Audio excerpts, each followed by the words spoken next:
Hey guys, so today we're going to be doing another VOD on Doublelift Lucian.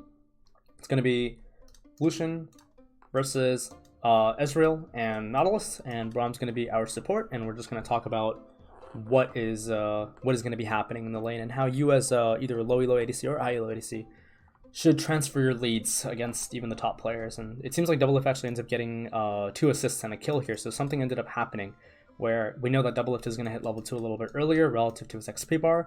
And we know that Doublelift can actually do a cheat recall where he could hard shove wave 1 and 2, and then he can end up recalling onto for a wave 3 bounce back. Or alternatively, relative to how Shyvana and Karthus ends up playing out the routes, he could end up just hard shoving, which would be a little less optimal because of how the matchup is, but we'll talk about everything as it goes on. So it seems like Lucian ends up moving to the north side, and now this is actually a mistake by Ezreal for simply not moving into Lucian here while Nautilus ends up being next to him, and Ezreal can look for a short Q and then obviously start working on the wave. Obviously, if you play against champions like Ezreal, you don't want to end up taking a south side pocket as Lucian because maybe your response is W, but even the W response isn't necessarily good because Q will just end up doing more damage. However, if you're playing against champions like Vayne or Kai'Sa or anything that is simply a little less range that can't actually, hit you through a linear movement up onto the north side, then you can opt to start W and try to land and get your passive off on the first wave, and that'll obviously help you shove and attain level 2. However, in this case, it's better if we just approach the lane to a defensive angle down to the south side, especially when we only have E started, which is kind of like it's not normal, but because of the invade, it seems like Doublelift just started E because of the PTA, so E does actually do more damage instead of extended fights, so that's why he must have leveled it up first.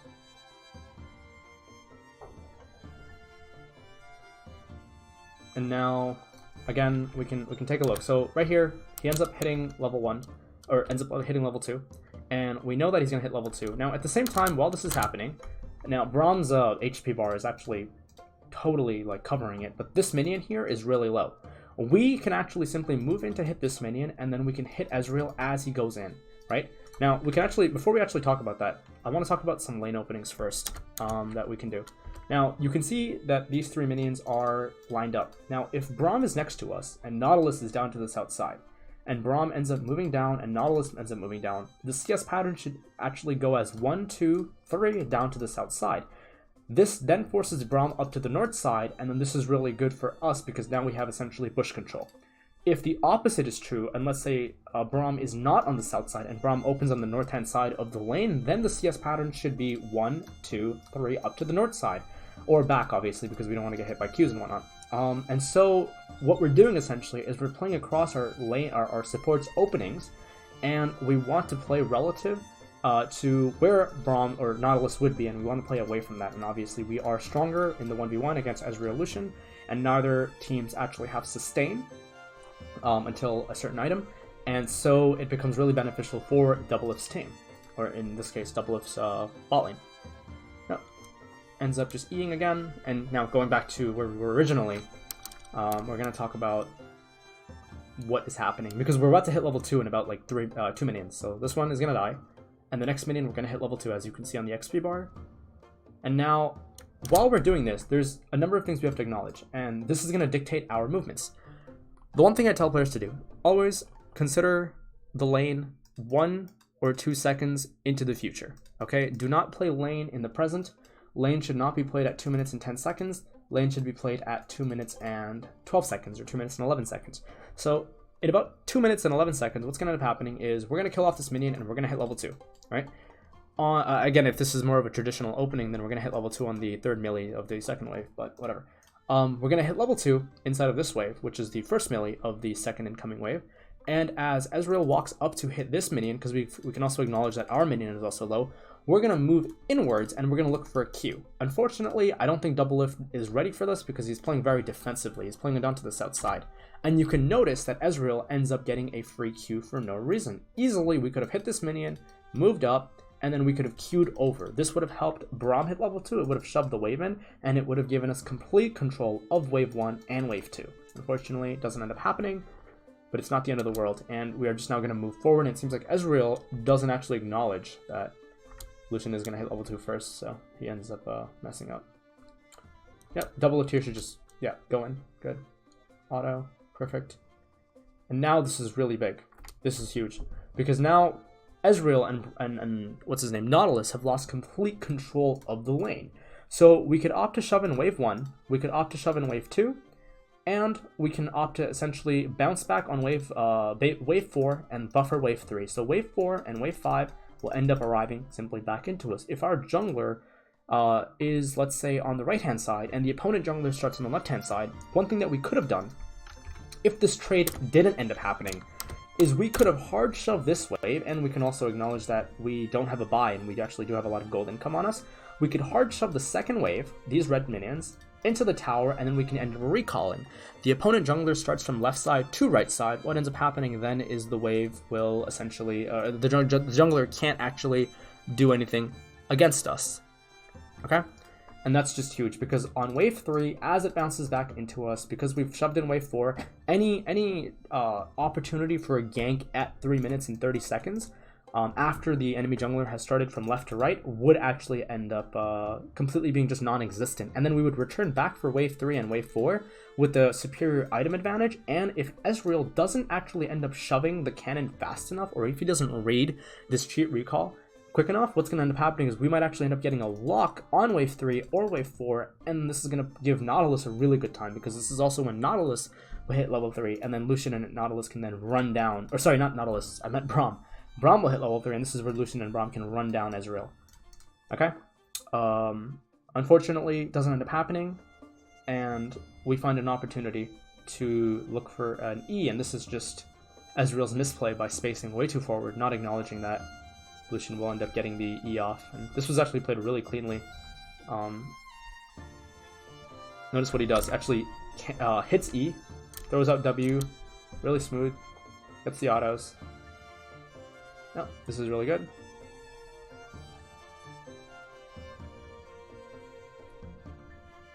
Kills the ward.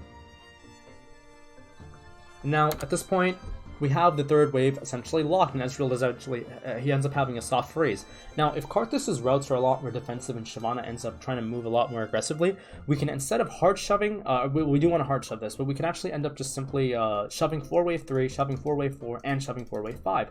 And 6 would obviously be the reset, because that is where the cannon would be. That's obviously if Shyvana moves in for an aggressive route. However, we don't see the minimap here, so we're not going to talk about too much of that.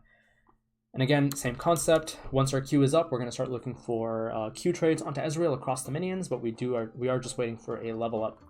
And as Ezreal tries to go in, we are going to look for an ability. And again, if any of these minions are low and Ezreal opts to try to Q them, we want to move up to the north side and we want to look for a W. This will do one of two things. If the next wave 4, in this case, is a little bit closer proximity to where the clash is, then we would end up having our passive, and our passive would assist in actually hard shoving the wave, right?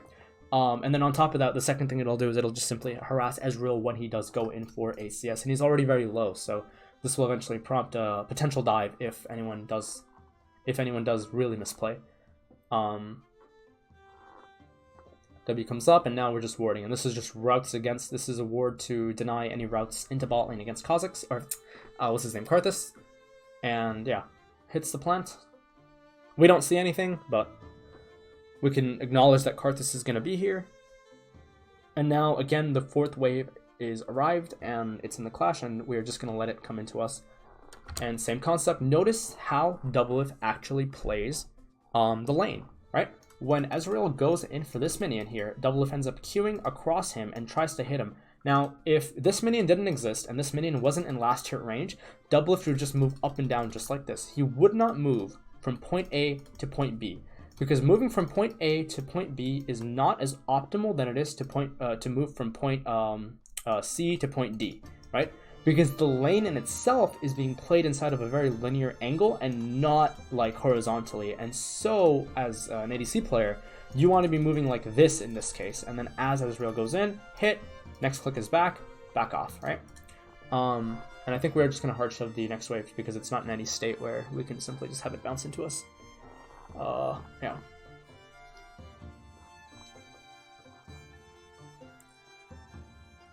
Yep, then the fifth wave ends up arriving, and the next wave will be a cannon. Again, Doublelift should just look for the Q here. Does, because we know that Ezreal wants to go for another low health minion. and this is just very, this is just classic bot lane trading stuff, and then Nautilus ends up trying to make a play, but that doesn't end up working. That was just really bad by him. I don't know why he would try to do that when Ezreal's this weak. And now we are just simply hard shoving the lane into us, okay? And then the 6th wave ends up arriving. As we talked about, this is going to be the cannon, and we actually don't let Ezreal, we don't really allow Ezreal to have any breathing room. This is one way to play lane. However, there's more optimal ways to play lane where we force the opponent into us rather than just constantly hard shoving in. And this is, again, all relative to routes, because if we play like this and we keep shoving in waves 1 to 5 plus 6, 7, whatnot, it's going to be really awkward for us because, you know, if the jungler ends up coming, we're going to be in trouble. This is not the optimal recall, but it is what it is. Ezreal doesn't actually have the wave clear, so Doublelift decides to... Yeah, so now this is not an optimal recall. Let me explain why, right? Now, let's say this is wave A, right? So Ezreal... Now, it ends up working out because of the fact that Braum is Challenger. If Braum was not Challenger, this would not work out in your games. And the reason for this is wave A, right? Wave A is a cannon, okay? Okay, it's a cannon wave. Then what ends up happening is if Ezreal hard shoves wave A with the potential Targon stack from Nautilus, because we can see that he has the thing going on, then what's going to end up happening is Ezreal will shove in wave B, which is a non-cannon, and wave C and wave D, again, which is a cannon, will end up pushing back into Ezreal. And this is not optimal because it allows Ezreal to have really good lane states on C and D because of how we messed up on wave A and B. And so what's going to end up happening is if we don't have this guy recall or end up holding the lane, then Ezreal's not going to have, Ezreal's just going to have a great time inside of these, at this moment inside of the lane. And so what you should have done is you can't actually recall here. You can't recall for wave A, you can't recall for wave B, you can recall for wave C because the next wave then eventually will come across as a cannon.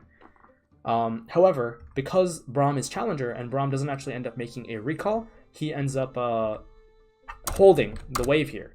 So now the wave that should have been shoved into Ezreal's tower, or Lucian's tower, ends up locking in this angle. And now we have essentially a freeze for the next few waves. And this is, again, really good for Shyvana coming down. This is really good for a level 3, going to level 4 Braum that could run down the Lucian, the Ezreal and the Nautilus. And obviously Lucian is just infinitely more stronger than the Ezreal early on, especially now with the BF sword. I'm not going to go over more in the lane because this was only levels 1 to 3, I guess level 1 to 4.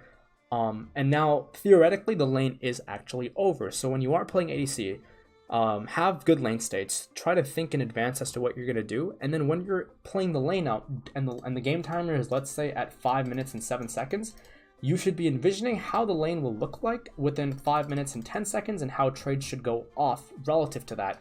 And then, you know, you can obviously start tracking the jungler, which, you know, obviously we can't hear, but you track the jungler and you try to then align the jungle routes with the wave states, and then you're going to be in a really good spot. You're going to be essentially immortal as an ADC, and all these 4-man dives that end up happening and AD carries complain about won't necessarily happen because you're going to be able to track the jungler. Or even if it's inevitable that the 4-man does happen, at least you're aware of it. So either you give up the tower and you back off and your team gets advantages elsewhere, or you simply prepare for a potential outplay. Okay, that's it for the VOD, and I will see you guys next time. Bye.